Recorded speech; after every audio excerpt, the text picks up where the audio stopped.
Hello everyone. Welcome back to the course on dynamic programming. I'm Sanket Singh and before moving forward in the video, if you're somebody who is actually looking to learn Spring Boot and want to develop a career in backend development in Java, then you are at the absolutely right place. So now we have actually launched the second iteration of our Spring Boot cohort, where we are going to talk about a lot of interesting backend development topics in Spring Boot, right from the beginner level to the very advanced level. We're going to start with basics of what is a build system. We'll start learning about what are basics of databases, what are basics of Spring Boot, and slowly and steadily we'll move to advanced topics like how you can actually implement distributed transactions using the saga design pattern, be it the choreography saga or the orchestration saga. We are going to talk about the design aspects of some of the very interesting projects, including making a distributed wallet, including making an Airbnb based backend booking system. We are going to talk about how you can actually play around with geospatial indexes and how you can make an Uber booking application altogether and whatnot. There's going to be a lot of important topics that are very frequently used in day-to-day backend engineering job, which will actually help you to get the idea of what exactly it looks like to develop these kind of like scalable applications.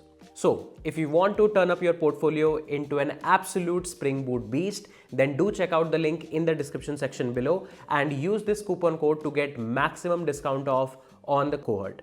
And I'm really excited for you to join the cohort as well. So let's just resume back to the video. Hello everyone. Welcome to the lecture on dynamic programming with BitMask. I'm Sanket Singh and I will be actually talking about what is dynamic programming with BitMasking, right? We will be solving a bunch of questions that are going to be super important for you to understand dynamic programming with BitMask.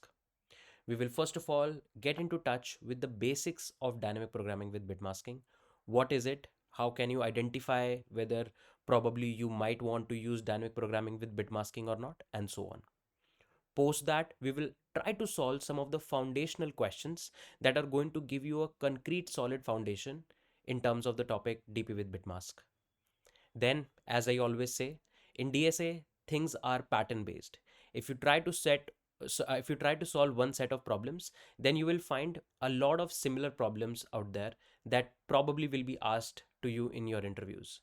Then, for proving that, we are going to actually take up a few questions from lead code that will actually again solidify your concepts and help you understand the pattern of DP with bitmask, that in what different type of questions you might find DP with bitmask getting involved. So a lot of things are there to learn. I am really excited for the overall lecture. So without any further delay, let's just start. So I believe if you're learning DP with bitmasking, then you already know about DP, right? DP stands for dynamic programming, right? You can say it's one of the four algorithmic paradigms. Okay, so I'm not going to talk much about basics of DP, but instead I would like to talk about basics of bitmasking. Okay, that what is bitmask? Now, in computers, every number, anything, any data that you are actually storing is generally processed in the form of a binary, right? Okay. Now, binaries have got too many set of, I would say, secrets. Okay. So, if you will try to understand the topic called as bit manipulation, if you'll try to understand the topic bit manipulation, you will understand one simple thing, that is using the bits of the binary numbers, you can actually find a lot of patterns. I believe the topic of bit manipulation is all about understanding the patterns, right? That if you see a bunch of binary numbers moving around here and there, then you can actually observe a lot of patterns and observe a lot of tricks. That's why a lot of people consider that bit manipulation is all about tricks. I also believe that, because it's kind of like you have a certain set of tools, and using those you are able to perform a lot of operation that might would have been very complex to do without these bits. Okay, for example, I'll just give you a simple example. Let's say if you want to check if the number is even or odd, generally what do you do? If the number is even or odd, you do a modulus by 2, check it equals to 0. If it is true, then the number is even, else if it is false, the number is odd, right? This is the general notion that you actually do. But what if I tell you there is another way to actually check this? If let's say there is a binary number like 5, okay, what's the it's a sorry decimal number like 5, what's the binary of 5? 0101. Let's say if I write 4-bit binary, it's 0101. If I write it for 6, it is 0110. If I write it for 7, it's 0111. If I write for 8, it is 1000. If I write it for 9, it is 1001, and so on. And previously also you must be having a bunch of numbers. Now if you carefully observe, then 5 being the odd number ends with a bit 1. 6 being the even number ends with a bit 0. 7 again being the odd number ends with a bit 1. 8 being the even number ends with a bit you can say 0. So every odd number, if you will observe, every odd number ends with a set bit, or you can say 1 bit, and every even number ends with 0 bit.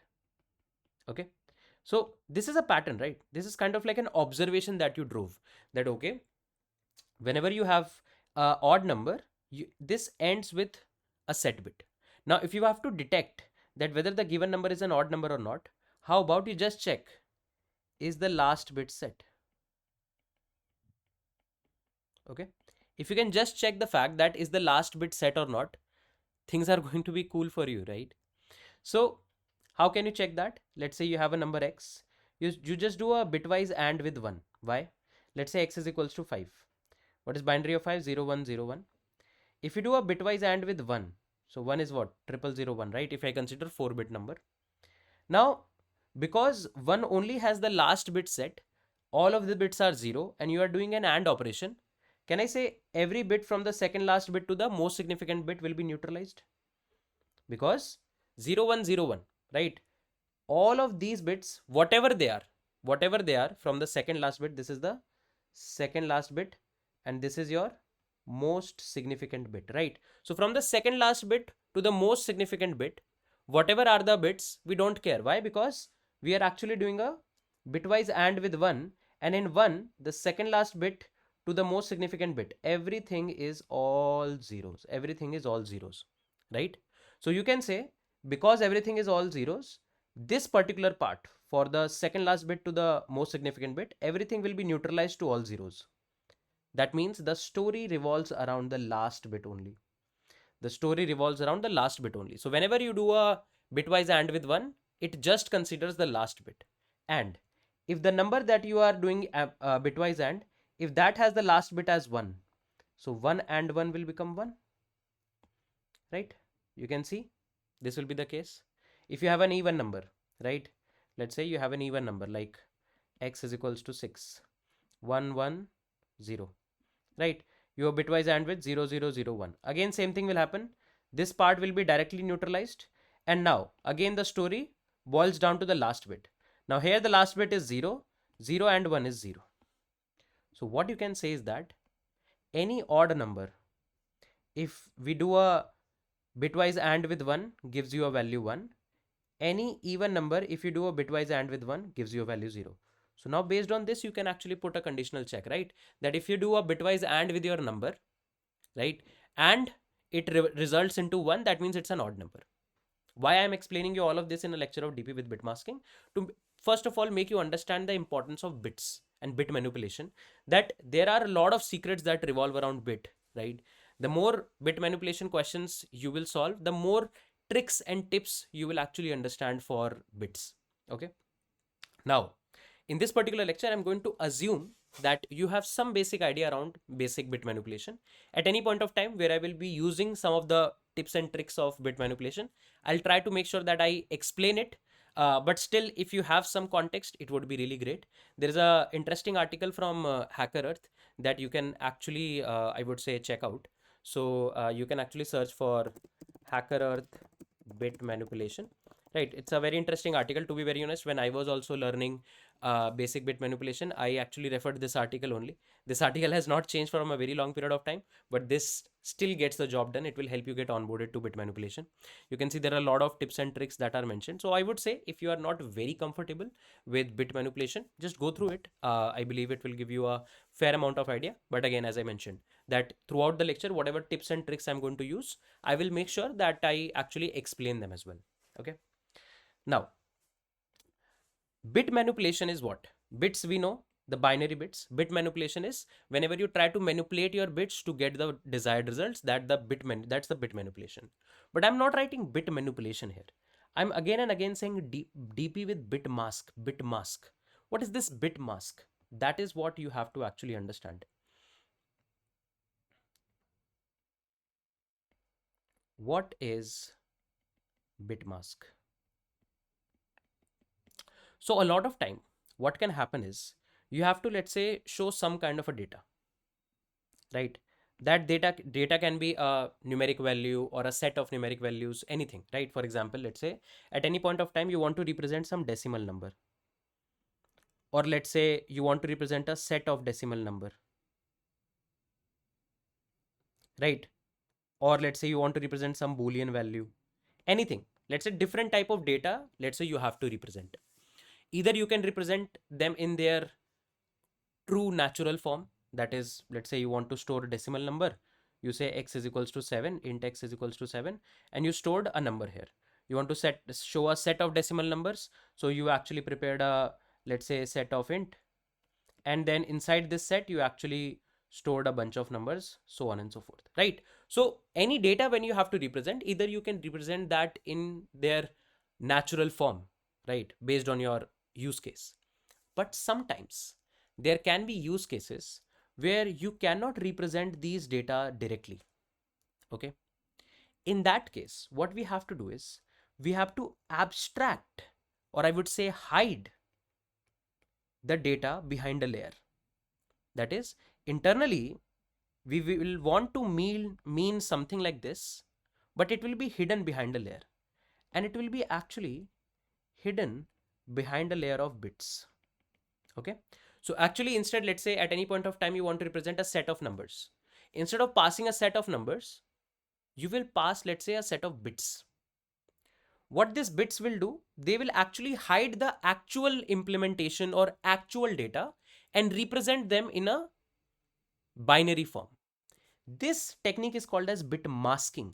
So here the word mask is very important. Mask means you hide something, right? You put a mask on your face to hide your face. Similarly, we want to hide the internal details of this data. For example, at any point of time, inside a function fun, I pass a value 5. Okay. I know that this is a decimal number that I have passed. But let's say I start passing something like this, a binary number like this. So now what I have done is I have hidden the actual data, that is the decimal number 5, behind these binary bits. So I have created a mask to actually hide the internal details. So whenever you use binary numbers to hide some kind of detail or abstract some kind of details, that kind of binary representation is called as a bit mask. Again, I'm telling mask means to hide something. That's what we actually mean here. Now, for example, let's take an example of, let's say, just a decimal number 9. Let's say you want to pass 9 somewhere. Instead of passing 9, you can just say 1001, right? These binary bits are going to represent the number 9. I posted the second use case as set of numbers. So let's say you have a initial set like 1 2 3 4. Okay, this is the given set. Okay, now from this set I want to represent some subsets. So there can be a lot of subsets, right? Few subsets if I want to list is 1 2 3 4, then 1 2 1 3 1 4 2 3 2 4 3 4, right? 1 2 3 1 2 4, and so on. You can see a lot of subsets will be there. All of these are subsets. Now these subsets are what? These subsets are also kind of like a set, right? They're a set of numbers. It's just that they have been extracted from this given set. you can represent these subsets in the form of binary. Let me tell you how. So let's say you have the given set like 1, 2, 3.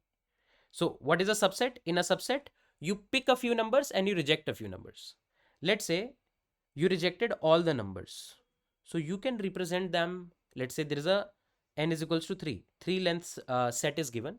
And now you want to actually represent a subset which is an empty set. That is a phi set. This is an empty set, right? So to represent an empty set, what you can actually do? You can represent this with a bit mask 0, 0, 0. What is 0, 0, 0? 0, 0, 0 means that none of them have been selected. If you write a bit mask like 0, 0, 1, this represents a subset just 3. 0, 1, 0 represents just 2.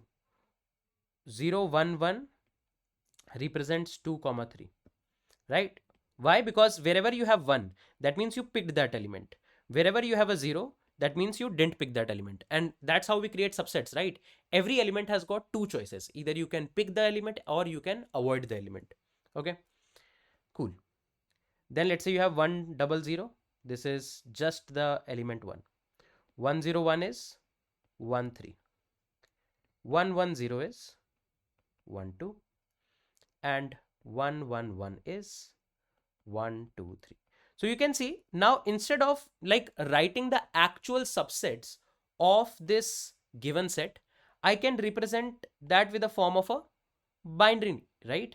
So for example, if somebody wants me to represent a subset and I write 1, 0, 1, this is going to actually mean a subset 1, 3. But instead of passing this subset 1, 3 like a collection of numbers, I can just pass a binary number like this, right?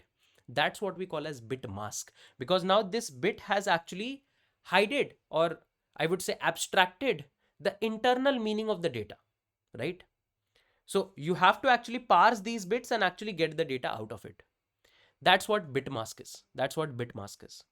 And this is a very important, I would say, optimization technique in the normal dynamic programming problems, because in dynamic programming problems, what will happen is whenever you are actually trying to define the state of a subproblem, in the state of the subproblem, there can be a case that one of the parameters that uniquely identifies the state might be a set of numbers.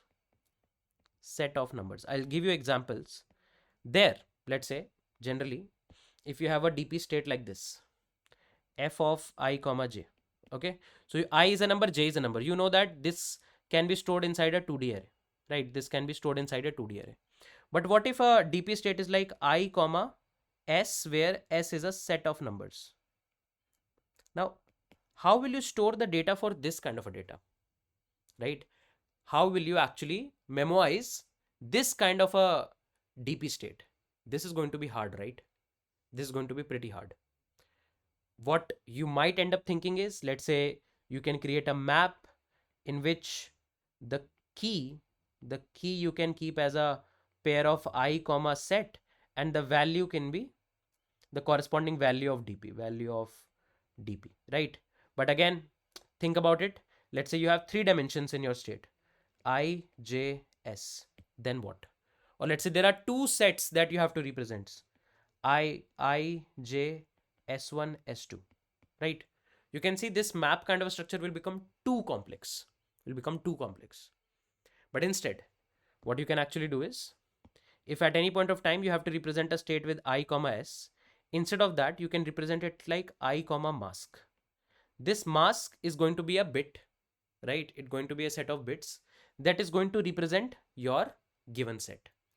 And you know, whenever you have a set of bits, let's say like this, let's say this represents a subset. So instead of storing this set of bits as a string, 0, 1, 0, 1 can be then later converted to a number 5. So this mask can be an integer in itself, and this kind of a state can be stored inside a 2D array. So what I'm proposing is that you have a set. Instead of representing the set directly, you represent it using a mask like 1, 0, 1, right? But again, either you will store this mask in the form of a string, or you again convert this mask to a decimal like 5. Okay, so eventually this set will be actually represented by the decimal number 5, which we will read, or I would say interpret, as a mask. Don't worry, if you are not getting much of an idea around how this will be actually done, let's try to take a very simple and interesting question from the AdCoder DP contest that will actually help you to lay down the foundation and create a very concrete understanding of DP with BitMask. We are first of all going to solve the problem with pure normal DP. We will see that in the state there is a set coming up that we might need to optimize using a BitMask, but writing BitMask just like a string might not be the best optimized way. So we will then convert the mask to decimal, right? We'll then convert the mask to the decimal. And whenever we have to read the mask, we are going to treat this decimal with a corresponding set of bit manipulation based operations. So let's, without any further delay, let's start diving into our first question.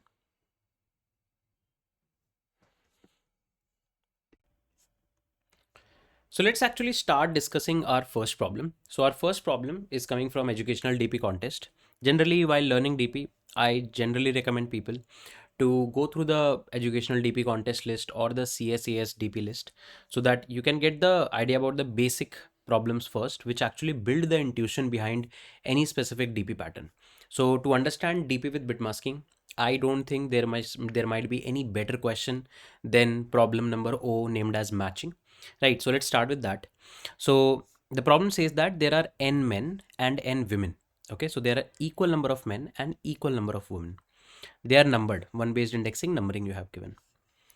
For each I, comma j, that means if let's say there are n numbers and you prepare a pair, right? Whenever you have given something like this, right? For each I, comma j, that means you are talking about a pair, okay? And this pair will be fetched from these n numbers only. The compatibility of the ith man and the jth woman is given as an integer ai comma j. So what is the situation? You have n men and n women, equal number of men, equal number of women. Okay. Now you have been given the compatibility value that any ith man is how much compatible with any jth woman. Okay, so you will be given this in the form of kind of like a grid, wherever you have a value that is depending on two parameters, so you have to represent it like a grid, right? So if the value is 1, that means the ith man is compatible with the jth woman, and if the value is 0, they are not. For example, let me actually show you. So the test case is given here as well. So if you see how the input comes, there will be a value n, and then there will be n more lines in which every line represents the compatibility of the first man with the n women, and so on, right? For example, let's see. So here you can see the value of n is given as 3. Okay, the value of n is 3, and this is the matrix that has been given to you, that is 0 1 1 1 0 1 1 1 1. Now this row represents the first man, this is the second man, and this is the third man, right? Man. And similarly, this is the first woman, second woman, third woman. Now, what does this value 0 represents? 0 represents that first man and first woman, they are not compatible with each other. This value represents that the first man and the second woman are indeed compatible with each other, right? So inside this grid, if any ith row jth column value is equal to 1, that shows compatibility. If it is equal to 0, that shows incompatibility. Okay, this is the given input, this is the given situation, right? That's why they were actually trying to make a pair, because if you have 1 2 3 n man and n woman, so if you try to prepare a pair I comma j from this list, then you'll be pairing up a ith man with some jth woman. Okay, cool. Now what's the ask? This is the given input. Now Taro is trying to make n pairs. There is some person Taro who is actually trying to prepare n pairs, each consisting of a man and woman. So the Taro is actually trying to prepare a pair of man and woman. He or she is trying to actually pair up people who are compatible. Now the constraint is pairing up is expected to happen in such a way that they are compatible. Here, each man and woman must belong to exactly one pair. That means, let's say there were 4 men, 4 women, and you have started making pair. Now in one combination of pair, it should not happen that one man is available in multiple pairs. Let me actually show you. So for example, for this given input, I'll rub all of this. For this given input, there are 3 possible ways to prepare the combination. That's why the answer is 3. This is the first possible way, this is the second possible way, this is the third possible way. That is, you have 3 men, M1, M2, M3. There are 3 men, 3 women, W2, W3. Now, first combination of the pair will be that you pair the first man with the second woman, then you pair the second man with the first woman, and then you pair the third man with the third woman. That is because the first man is compatible with the second woman. Okay, if you carefully see this, the first man is compatible with the second woman, so you made them a pair. The second man is compatible with the first woman, so you made a pair. And the third man is compatible with the third woman, so you made a pair. So this is one way to actually pair up. And you have to figure out all such possible ways.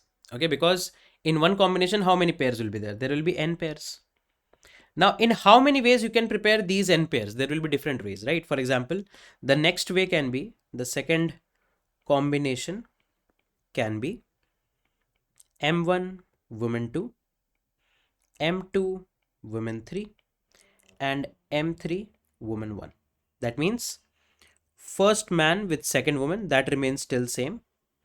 Now second man with third woman and third man with the first woman. You can see that, right? So this is the second combination. What's the third combination? M1 woman 3, M2 woman 1, M3 woman 2. You can see this is the third way, right? So you have to actually figure out in how many ways you can do the pairing. Okay, you have to figure out in how many ways you can do the pairing.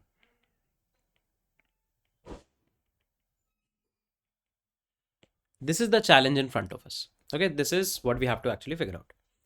And you can see one more thing, that the number of ways can be very big. So you have to return the answer 10 is by 9 plus 7. Okay, what are the constraints? The number of people can be as big as 21. And the value in the matrix can be 0 or 1. Okay, so n can be as big as 21. Okay, and at least one man and one woman will be there. Now we are discussing this problem in the topic of DP with bit masking, right? Now I can give you one hint.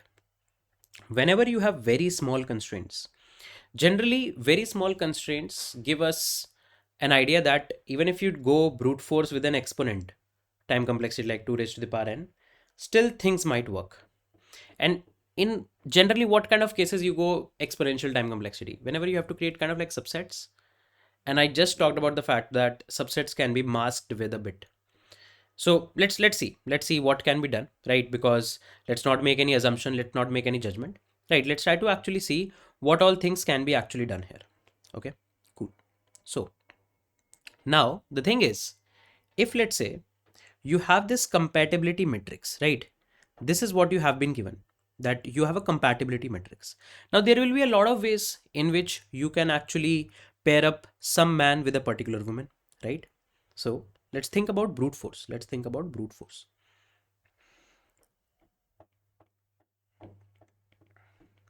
Okay, so if you think about brute force, right? How about let's try to find all possible combinations, right? We can do this, right? We can try to find all possible combination that, let's say, if the first man is compatible with the second woman, combine them, and then remaining men will be combining with the remaining women. Okay, so what I'm trying to say is that one by one,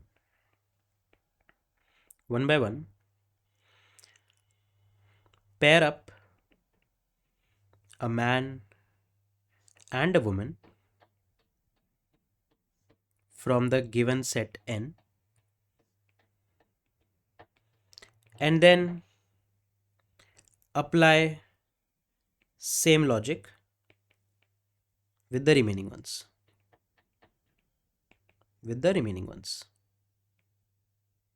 Okay, so let's see what I'm trying to say.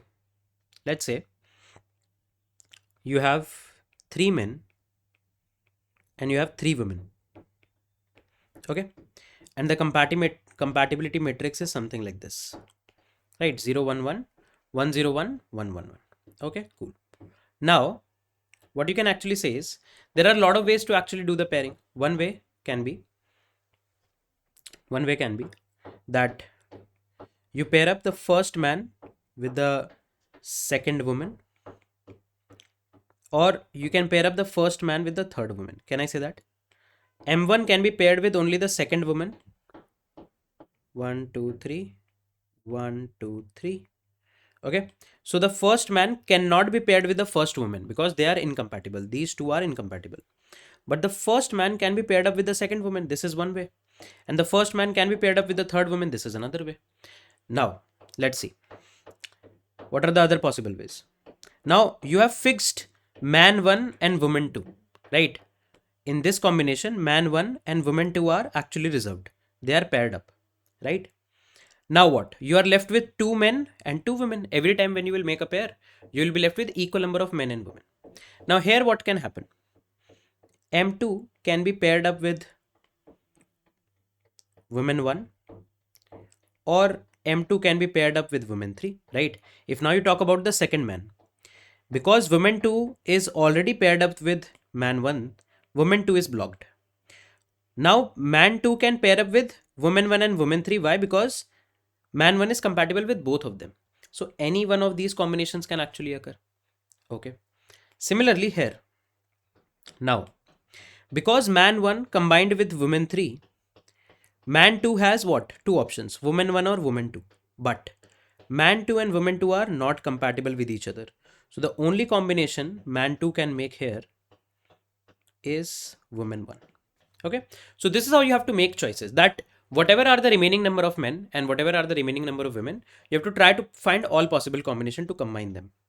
At last, here man 3 is left with woman 3. Here man 3 is left with woman 1. And here man 3 is left with woman 2. Right, because man 3 is compatible with all the 3 women. Now you can see, if I consider this as null and let's say we try to parse this tree, this is one branch, this is another branch, this is another branch. So the total number of branches are 3, and you can see 3 is the answer because these are the 3 possible combinations. So that's what I said. Every time what we are going to do, we are going to pick up a man and attach it or pair up that man with a particular woman. And then whatever are the remaining number of men and whatever are the remaining number of women, we are going to try to combine them.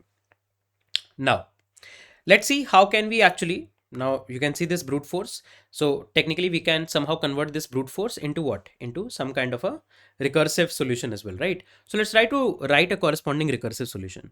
So let's say we'll write a function f. This function f, right, that we are going to write, this can be written as, let's say, I, or I would say, yes, I comma, let's say w. Okay. What is I representing? Number of ways to pair up men from I to n minus 1 with women in set W. Now, let's try to carefully understand how I am writing this recurrence.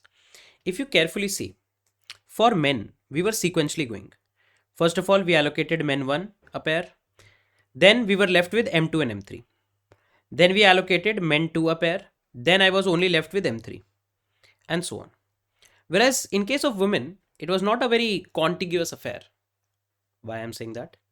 Because you can see here I clubbed man 1 and woman 2, right? So these two are blocked. Here I have M2 and M3 left, but here I have W1, W3 left. It is not contiguous, right? So I cannot define it like a range. So that's why women I'm representing using a set W, but man though I can represent using a variable I, because everything from and after I are the available number of men. But I cannot find the available number of women by just denoting a variable that defines a range, because women are not, you can see, are according to this data, because we are picking up a man one by one, women are not available in the contiguous format. That is why I represents from what index the men are available, but W is a set that what all women are available, right? So technically speaking, I'm trying to do something like this, that initially you have, if I do 0 based indexing, or let's say even if I do 1 based indexing, 1 comma 1 2 3, that is, now we have to pair the first man with this set of women, okay, because every woman is available and we are pairing up the first man. Now the first man can be paired up with the second woman or third woman. So if you paired up with the second woman, then the next man in line is the second man, and the women left are W1 and W3, that is 1 comma 3.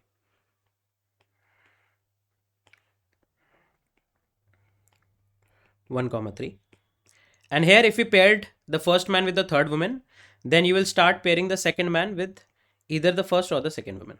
You can see this was the initial state of the problem, and now we have reduced our problem here, that we paired up the first man with one of the three women based on the compatibility. Now based on the compatibility, either the second woman or the third woman could have been paired. If we pair these two up, then we are left with these women, and the next man in line is this, right? Because man are we are taking in contiguous format, and you can even change. You can change like take women in the contiguous format and then take man in a set. Anything you can do. Now, if let's say the second man can actually pair up with both of them. So if the second man pair ups with the first woman, the third man has only one choice, the third woman. If the second man pairs up with the third woman, then second man only has one choice, that is the first woman. Similarly here, you can only pair up with the, you can say the first woman, I guess, right? So the third man is only left with the second woman. And you can see the moment I reach the third man, sorry, this should be also 3. The moment I reach the third man, that's a base case, right? That's a base case. Because now one man and one woman are left. One man and one woman are left. So we don't have much of a choice. And in fact, even if you want, you can even allocate them. That third woman gets allocated here. You are at 4 and the set of women is left. Here also you are at 4, set of women is empty. 4, set of women is empty. So if none of the women are available, then that means all the pairing you have actually done. So that's what I'm trying to actually represent this using this recurrence, that we are going to start allocating from the ith man to the last man with these available set of women, right?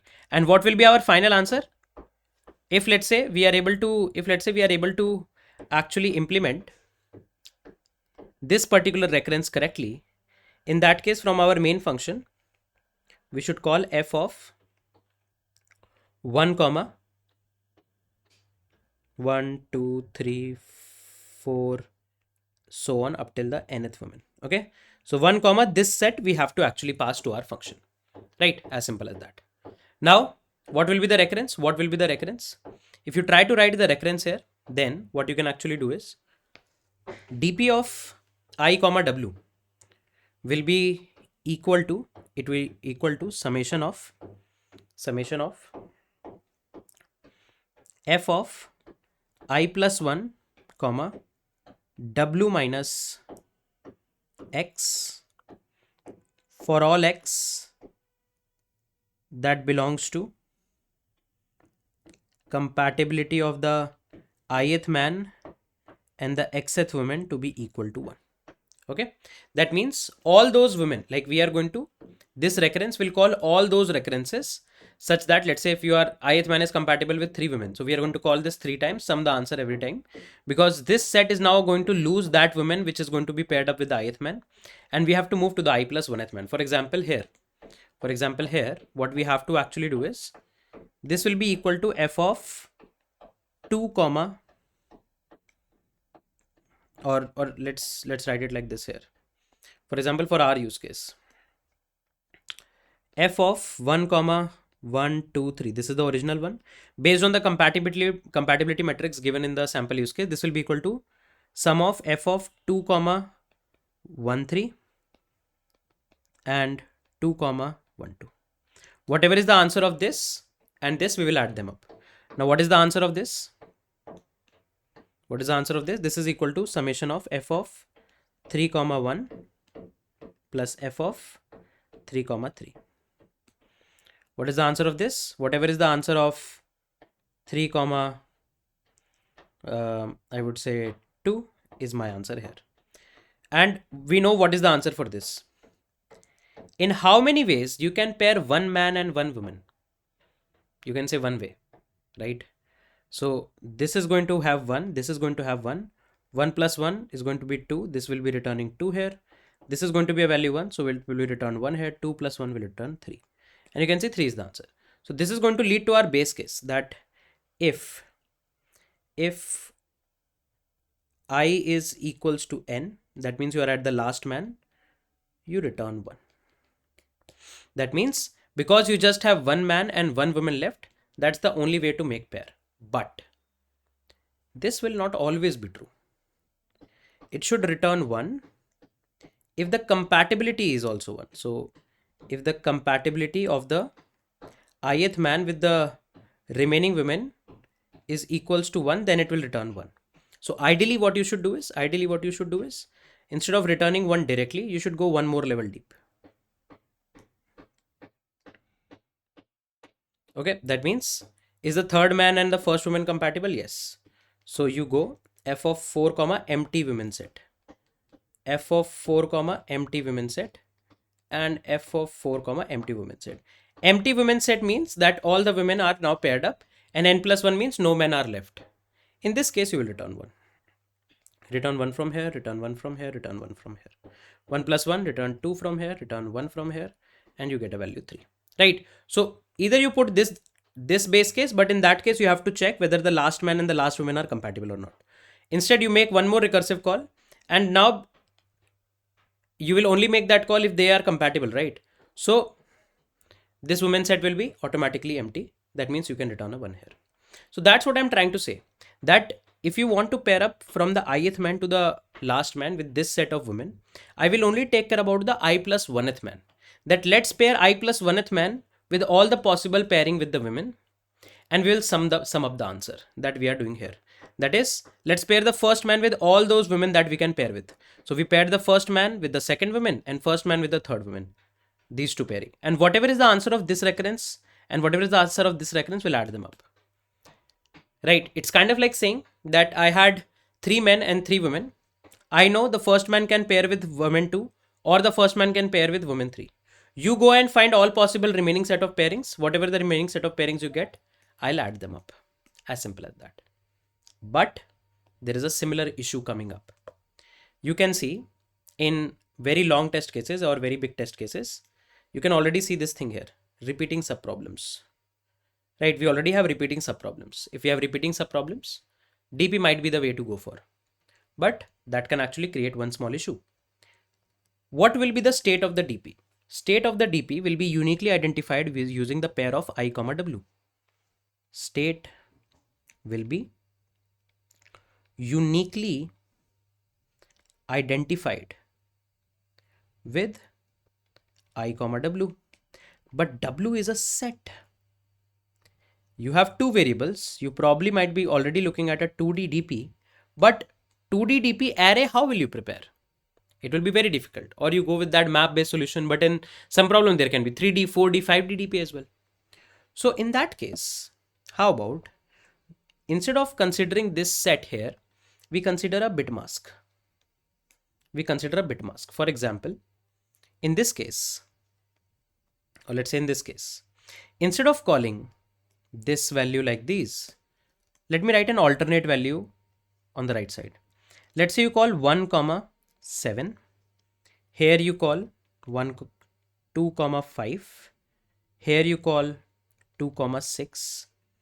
Here you call 3 comma let's say 1, 3 comma 4, 3 comma 2, and this is 4 comma 0, 4 comma 0, 4 comma 0. Now you might be thinking what I'm actually writing. I was talking about bit mask. Why I'm writing 7, 5 and all of this thing here. Now you can see initially you are on the first man and all the women are available. So can I say with the first man, what is the bit mask to represent this set? 1 1 1. All women are available. 1 1 1. And what is 1 1 1? Now Now this is what? Binary. Either you will store it in the form of a string, but what you can actually do is you can store this binary in the form of a number altogether. Now you can see one dimension of the array, second dimension of the array. Then first man paired up with the second woman, you are left with 1 and 3. So you can say the second man is now left with 1 and 3, 1 0 1. You say 1 0 1. 1 is left, 3 is left, 2 is picked. Whatever is picked, you will turn off the bit. 2 is picked, so you are going to turn off the bit to 0. And what is 101 in decimal? 5. Here also 2 comma 110. Here you can see 3 is picked. If 3 is picked, then 110. 3 is already picked. So you can see this bit will be turned off and 1 is left. And what is 110 in decimal? 6. Same thing here. You will say 3 comma 001, 3 comma 100. See, 001 means this is picked, right? But this is left, 3 is left. So 001, what is the decimal of 001? 1. If 1 is left, that means this is left, these two are picked. So whatever is picked, you put 0. So 100, 100 is 4, and so on. So you can see that we want to represent this set in the form of a bit mask. And the easiest way to represent a bit mask is a decimal number.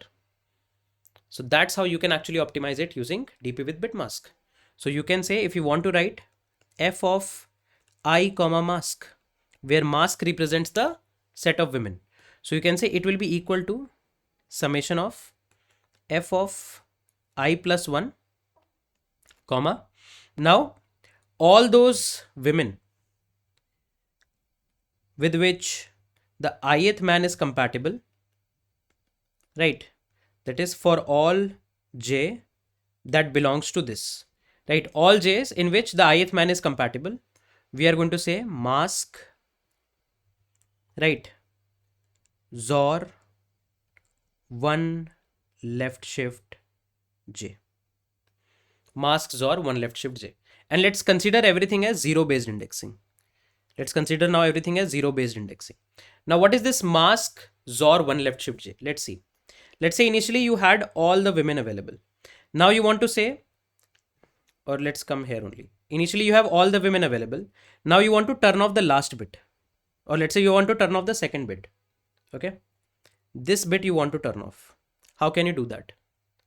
What you can do is you can XOR 111 with 010. If you XOR them, 1 XOR 0 is 1, 1 XOR 0 is 1, but 1 XOR 1 is 0. Can you see it turns off the second bit? If let's say from 111 you want to go 110, that means you want to turn off the last bit. You can say 111 XOR 001. So this is 011. Can you see 110 comes up? So what I'm trying to do is whatever women you want to pair up, we are going to turn off the bit for that woman. So let's say this is the 0th woman.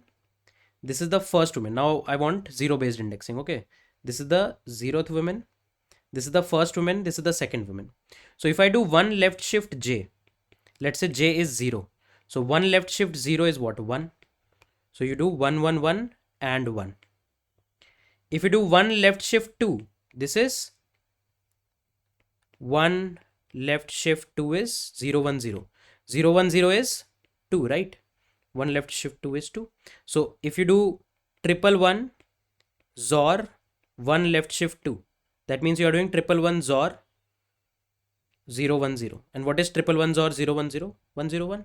So you can say that if you want to turn off the jth bit, if we want to turn off the jth bit of mask to represent that jth woman is paired with ith man, okay, we can do mask XOR 1 left shift j. And this is all 0 based indexing. Okay, 0 based indexing we have to keep in mind. Okay, if you have to do 1 based indexing, let's say you still want to do 1 based indexing, then you just do 1 left shift j minus 1. Okay, if you want to do 1 based indexing, for 1 based, you can do 1 left shift j minus 1. Okay, because if 1 comes up, you are going to convert it to 0 based. So this will be 1 left shift 0. I guess this is now making sense, right? Because previously you can see from the set we were removing that woman, right? How do we now remove our women from this mask? We have to turn off that bit. How do you turn off that bit? By doing a XOR. So this is again a bit manipulation operation that is being used to manipulate the mask. That's why I initially said that the concept of bit manipulation is going to be very important. And you can see what will be the initial value of this mask. The initial value of this mask is going to be 111 in case you have 3 women. So we can say from our main function, we can call f of 1 comma 1 left shift n minus 1. Why? Because let's say if n is equals to 3, what is 1 left shift 3?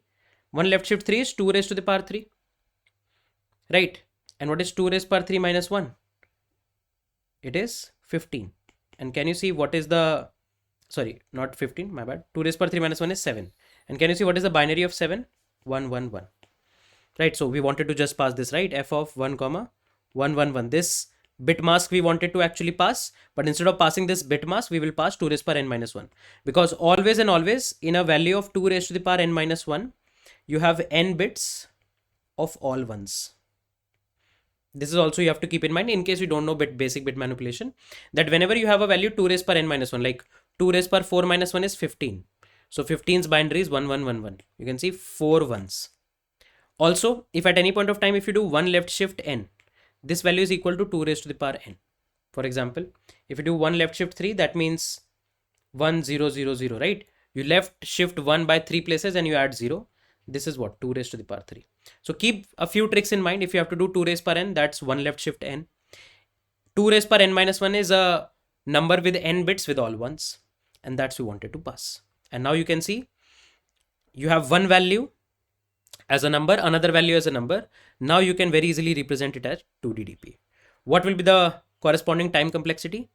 I can actually range from 1 to n. So there will be n different values of I. And how many different values of mask will be there? It will be 2 raised to the power n. So you can see how many unique states we can have here. We'll be having n into 2 raised power n unique states. And in every unique state, what are you doing? You're actually looping, right? You're actually looping. How much time? You're going for all j. So we have to actually iterate over the whole ith row. So you can say n square 2 raised power n.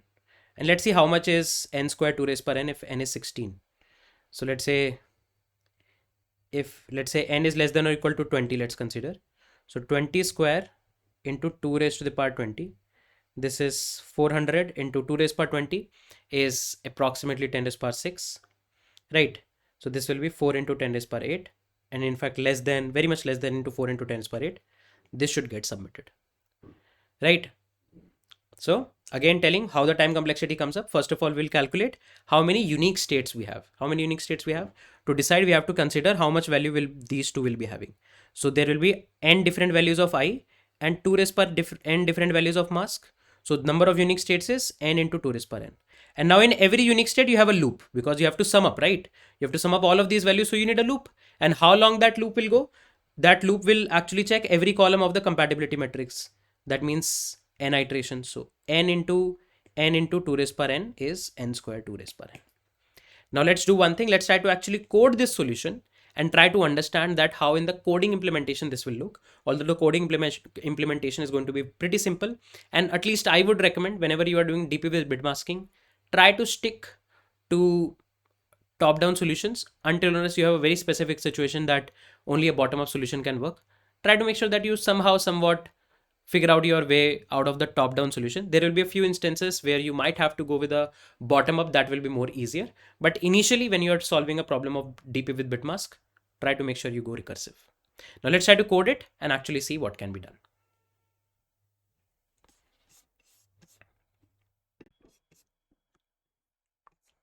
Now let's try to actually code our solution. Okay, so let's first of all see, we'll get a value n and then we'll get a grid, right, of n cross n. So let's create it. I'll say scanner scn is equals to new scanner system.in. We'll say scn.nextInt. Then we'll say an integer array arr is equals to new int of n cross n. Okay, and then we'll say for int I equals to 0, I less than n, I plus plus. For int j equals to 0, j less than n, j plus plus. We'll say ARR of ij is equals to scn dot next int. Okay, so simple thing there. Now we'll write a function f, public static int f. Okay, and then inside our function we are going to have a value int I and int mask. Okay, we need a dp array, so I'll create a global dp array, right? And now you can see what's the biggest dp array that we will need. I can be as big as 16, sorry, n can be as big as 16, mask can be as big as 2 raised to the power 16, right? So that means let's say if I open up Python console, what is 1 left shift 16? This is the biggest value that we can actually have. So let's make it int ARR. Let's say int dp is equals to new int. Here I'll make it 20, and here let's say we'll make it slightly bigger. Okay, this big array we are going to actually create, and what we are actually going to do is we'll initialize this whole array with -1. Okay, so I'll do something like this, less than 20. Let's make it a value round figure.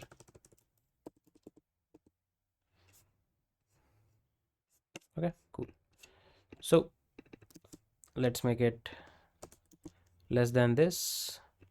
dp of ij is equals to -1. Okay, we are going to initialize dp of ij, right? And let's make it public static. Okay, cool. Now let's try to code our solution. Now we know inside our recurrence we actually saw, right, that at any point of time if our set becomes empty, that means our mask becomes empty. If mask becomes 0, we have one possible way. That's one thing. Then we are going to actually do what? We are going to iterate over all the possible compatibility things, right? So we need to pass the compatibility metrics here as well. Compat. Okay, so we'll iterate on the compatibility metrics for int I would say w is equals to 0, w less than compat dot length, w plus plus. Okay, we'll iterate over the current row of the compatibility metrics, and we'll check if the ith man and the wth woman, or let's make it jth woman. Don't need w. Let's keep it consistent with what we wrote on the notes. If the jth women are compatible, we'll create an answer. Int answer is equals to 0. We will say answer is equals to answer plus f of, we'll go to I plus 1, and we have to turn off the jth bit, right? So we'll say mask zor 1 left shift j. Okay, and we'll pass this value like this and comma compat. Okay, so this value we'll get, at last we'll return answer. Okay, currently I have not introduced the element of dp. Let's first of all run this code and see what do we get. We'll say system.out.println f of, initially the person that we'll pass is the 0th man with all the available women, right? So this will be 1 left shift n -1 comma ARR. Okay, cool. Let's try to run the code. Okay, so it will be expecting an input from us 3, and let's pass the remaining bits here. Okay, it gave us an error. Cool. Now it says index 3 is out of bound for length 3. So let's see in the line number 16. Let's see what we are doing. J less than compat dot length j plus plus. Okay, let us see. We need to have one more check. If I becomes equals to compare.length, then also we are going to return 0, or let's pass n altogether. Compare.length might create issue or confusion. If I double equal to n, return 0. Okay, that means there were like we have exhausted like the women are still available, but all the men are exhausted, or I don't think we can even land up in a situation like that. But okay, let's still keep a check here. Okay, and let's pass n here as well, and let's pass n here as well. Okay, then we go to line number 17, reassign local variable. Let us see, was j already oh my bad, what is this? This is j, right? It says reassign local variable. Or am I using j somewhere?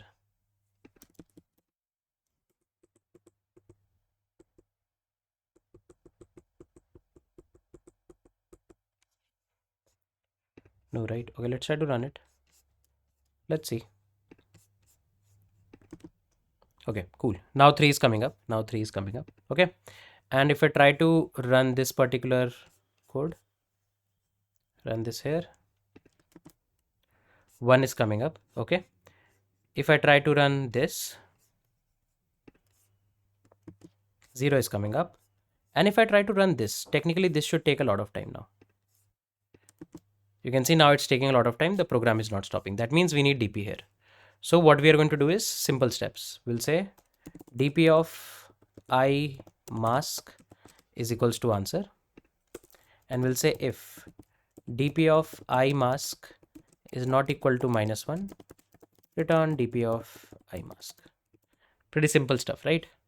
Now if I execute it again, and now I run this code, let's see.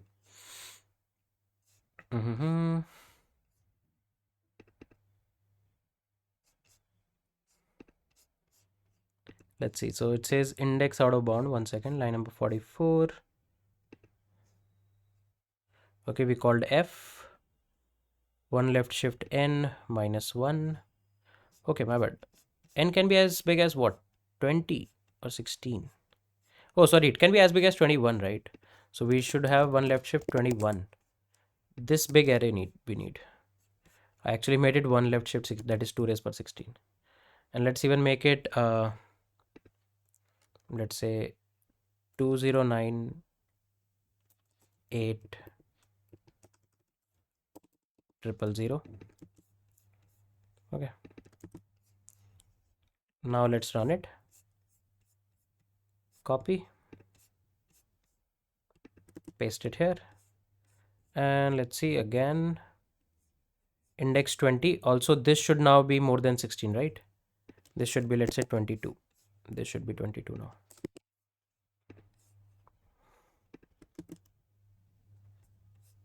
Okay, cool. We are getting a negative value. Why is that? Because we also need modulus operation, right? 10 raised per 9 plus 7 modulo we need. So let's make a modulo. So I'll say public static int mod 1 2 3 4 5 6 7 8 9. Okay, let's do the modulus. So we'll say answer is equals to answer mod plus this mod and then whole mod. Okay, this should be the ideal case. Now let's try to run every test case one by one. Copy. 3 comes up, looks good. Let's get the bigger test case.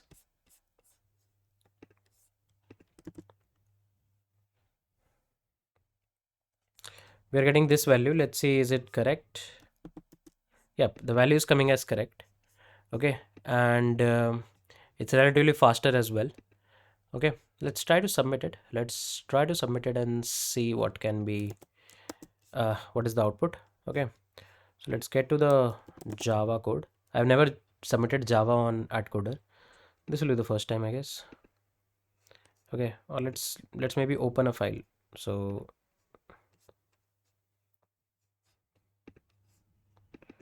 developer source matching.java.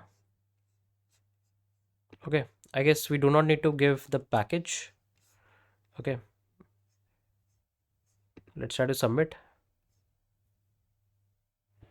Maybe we might have to change the class name as well, but let's see. Okay, we have to change the class name probably. Is it what? Class matching is public, should be declared in a file matching.java. Uh, okay, so class name should be main, guys. Class name should be main. So let's submit it again. Okay, so let's do one thing. Let's copy everything, paste it here. Class name, let's update to main. Okay, let's see. I'm just trying to put things in Java. So let's see. Yeah, the code is compiling now. Let's see how much time it takes. Okay, we are getting a TLE. We are getting a TLE.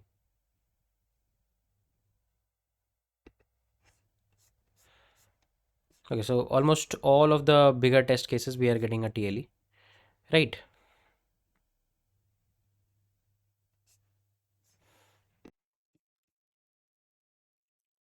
Okay, so I tried a few things and there are a few important things that we need to keep an eye. So the second parameter that we have kept is slightly big for the limits in Java. If you'll try to multiply it, you can see this is coming as 3, 4, 5, 6, 7, 8. 1 into 10 is plus 7. So this is slightly big. We can maybe reduce it a bit because 1 left shift 21 is this much. So what we can actually do is we can do it, let's say 55, just slightly more than what we need, and we'll update it here as well. One more thing that I felt is missing is that we are checking with every woman which is compatible with the ith man, right? But we don't need to check those women which are now not available. For example, a woman was already paired with man 1 and now you're checking for man 2. That woman is not going to be paired with man 2, right? So you are going to check that is the women available or not. How do you check that? So mask represents the set of women.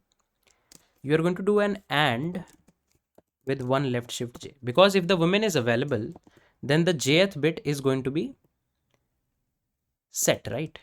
So we are going to check if this value is greater than 0 or not. Okay, and this is something that we can do. So let me talk about what I'm trying to actually do here. Okay, so let's say if you have a mask like this 101101, you need to check if this bit is set or not. What you can do is you can do a bitwise AND with 1. Every other bit will become 0, this bit will become 1, and this value is greater than 0. Whereas if let's say you want to check if this bit is set or not, so again you will do bitwise AND, right? 1 2 3 4 1 0, and this time we only need to target this bit. So this will become 0, rest all other bit will become 0, and this will also become 0. So this value becomes equal to 0. At any point of time, if you want to check if the ith bit of the mask is set or not, you can do an ampersand with one left shift J, or this is the jth bit. Okay, so you can see one left shift, you can see 1, this is the 0th bit, this is the first bit, right? One left shift 1 will actually lead you to a value 2 which has a binary 1 0. So this is how you can actually check if the jth bit is set or not, right? Again, basic bit manipulation trick, but I believe this is making sense to you. And now if you try to actually execute it, let's say if I copy the value again just to make sure we are not doing anything wrong, you can see things looks good, and you execute it here, and let's make it main. Let's submit now. Okay, so just slightly playing, we realize that this is a corner case, right? Because just think about it, if there are 3 men 3 women, first man got paired with the second woman. Now for the second man, the second woman is not available because that pairing is already done. That's an extra check that you need to do. So the judge is running, let's see, and you can see we got an AC, right? We got an AC. This definitely looks good. Okay, so if you can see, the time complexity of the overall code is going to come as n square into 2 raised to the power n. Okay, you can see in every DP call, or I would say every recursive call, you have a for loop. of order of n, and how many such recursive calls are there? That is equal to the number of unique states. That will be defined by I and mask, because you can see in this function call, the only two variables that are actually changing. How do you identify what all variables are used to uniquely identify a state? Only those variables which are actually changing in your recursive calls, or are probably going to change in recursive calls, are going to actually identify the state of the DP. So here the state of the DP is just identified using I and mask. You can see compat and n remains as it is every time in every call, but mask and I always changes. So the state of the DP is identified using these two variables, and the limit for mask is 2 raised per n, limit of I is n. So n into 2 raised per n with a loop of n is n square 2 raised per n. So I hope this first problem of DP with bit masking is making sense to you. You can see that to represent a set, instead of representing a set, we tried to represent a mask, and that's how you can actually implement this particular solution.